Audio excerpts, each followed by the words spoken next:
that already we have completed the MCG, moving coil galvanometer, and after that the last portion of this chapter is, that is the conversion of a galvanometer into an ammeter and voltmeter. So how the galvanometer is to be converted into ammeter and voltmeter. So not only that you know that what is that ammeter? Ammeter is a device which measures the current flowing through the circuit. How much amount of current is flowing through the circuit, that is measured by ammeter. And the voltmeter is the device which is used to measure the potential difference between the 2 points in a circuit. The important thing is that, and you know about that ammeter and voltmeter, ammeter is always connected in series in the circuit, and voltmeter is always connected in parallel to that of the resistor in the circuit. The important thing is that how that galvanometer, what does the galvanometer do? The galvanometer, the device which detects the current in the circuit. The important thing is that galvanometer will be named as the ammeter and galvanometer will be named as the voltmeter. Means that will be converted by slightly connecting some resistances. We can convert galvanometer into an ammeter. So how? First of all, you see it. This is the galvanometer coil, and the resistance of the galvanometer coil is capital G. And if a small resistance, very small resistance, S, that is called the shunt, is connected parallel to the galvanometer coil, then the whole device is converted into ammeter. This is totally called the ammeter. This is converted into ammeter. So that galvanometer, only it was a single coil, and whenever a small resistance shunt, S-H-U-N-T, shunt is connected parallel to the galvanometer coil, the whole device is converted into ammeter. And that whole device is connected in series in the circuit.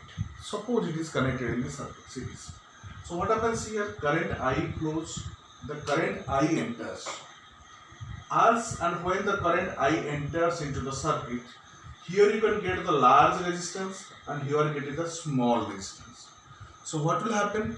The maximum current will be passing through the S, that is the shunt.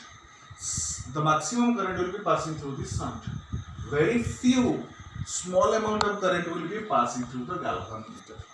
Because some amount of current should be passing through the galvanometer coil in order to get the deflection, because the scale is in that coil.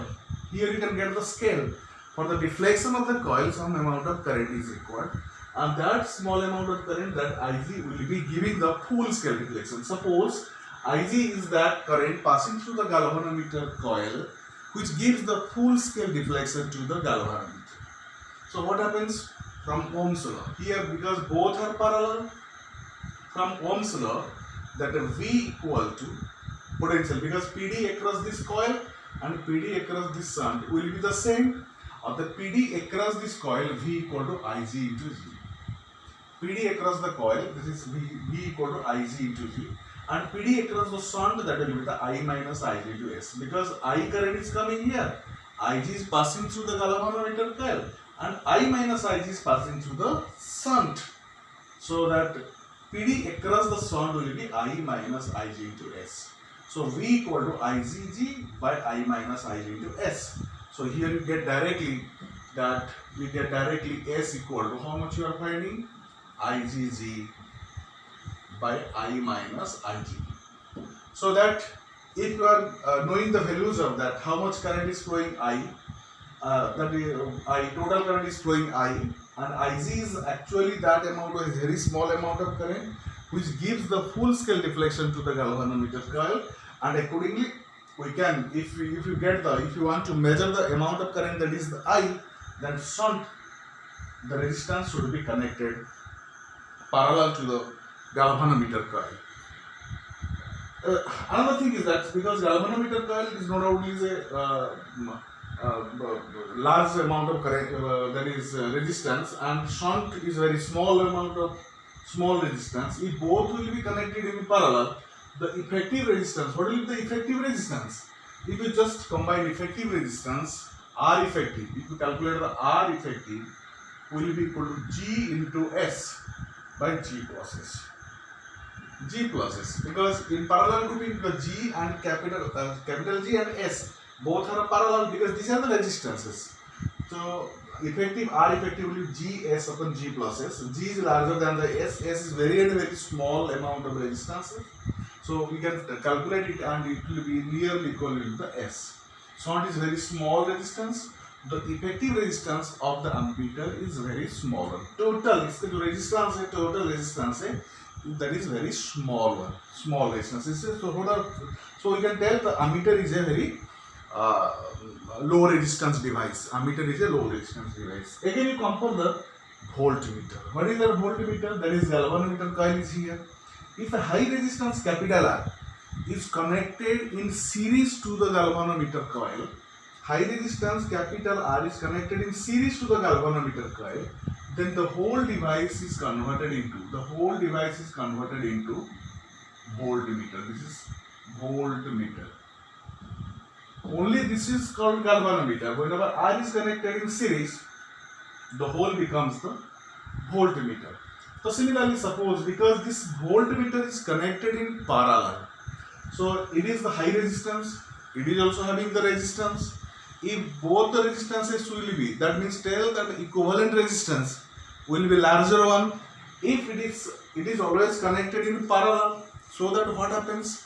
Whenever the I current is allowed to pass through the circuit and it is connected parallel, so as it is a high resistance, the maximum current will be passing through. Otherwise, only a small amount of current will be passing through this circuit. So suppose Ig is that amount of current. Ig is the very small amount of current which gives the full scale deflection to the galvanometer coil. Means you get the full scale deflection whenever the Ig current passes through it. So what will happen? What will be the PD between these two, G and R? The potential difference between A and B, in between that potential difference, this is potential difference between G plus potential difference between R. So what is the potential difference between G? That is IgG plus the potential PD between R equal to IgR. So if you just calculate R equal to V minus IgG upon Ig. This is the actually required resistance capital R that will be if it will be connected in series with the galvanometer coil, then this galvanometer will be converted into voltmeter. This is all about your ammeter and voltmeter. It is a high resistance device, it is a very low resistance device. It is connected in series in the circuit, it is connected parallel in the circuit. The another thing, if I want to solve the one questions also, if you want to solve this one, suppose if we talk about a galvanometer with suppose a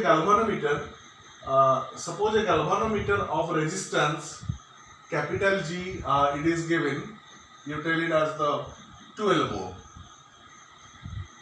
The galvanometer of resistance capital R is G is 12 ohm, and it gives the full scale deflection. I am talking about the question.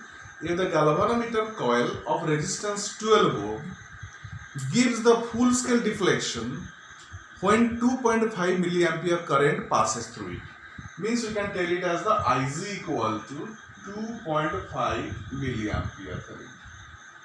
So how the value of the shunt should be connected with the galvanometer coil so that the galvanometer will be converted into ammeter of the range 0 to 7.5 ampere. 0 to 7. Range of current will be measured equal to 0 to 7.5 ampere. Once again I am telling that one. The galvanometer coil is of 12 ohm, which gives the full scale deflection when 2.5 milliampere current passes through it. So how this galvanometer will be converted into ammeter of range 0 to 7.5 ampere. So what happens here? What are the data is given here? Because you know G equal to 12 ohm, Ig equal to 2.5 milliampere, and range equal to 0 to 7.5 ampere. That means I equal to 7.5 ampere. I equal to 7.5 ampere. If I apply this formula directly, we get it the S equal to IZG upon I minus IZ. If you put directly, so we can get it the IG. What is the value of IG? IG equal to 2.5 milliampere, 2.5 into 10 to the power minus 3, and G equal to 12. What is I? I will be 7.5 minus IG equal to 2.5 into 10 to the power minus 3. And in this manner, if you calculate, and we can get the values like that.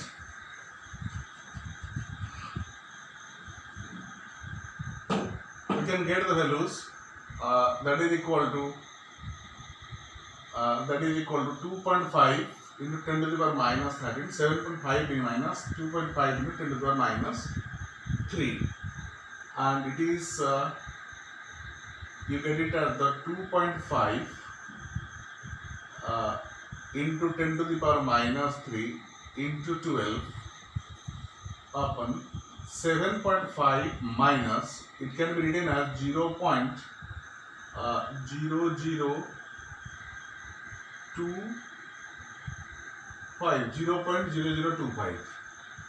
0.0025, and if we calculate accordingly, 2.5 into 10 to the power minus 3 into 12 upon, you are getting 7 point, near about you are getting 7 point, and how much you are getting it? That is 7.4975 and 4.0 into 10 to the power minus 3. So you will be getting 7.5 minus 0.0025, and overall you are getting 4.5, 4 into 10 to the power, 4.0 into 10 to the power minus 3 ohm. It's a very small resistance. You are calculating. If you calculate all these things, you get S, the value of S equal to 4.0 into 10 to the power minus 3 ohm. So in this manner, if you calculate the SR, just simply put the values and get the answer for the shunt resistance. Thank you.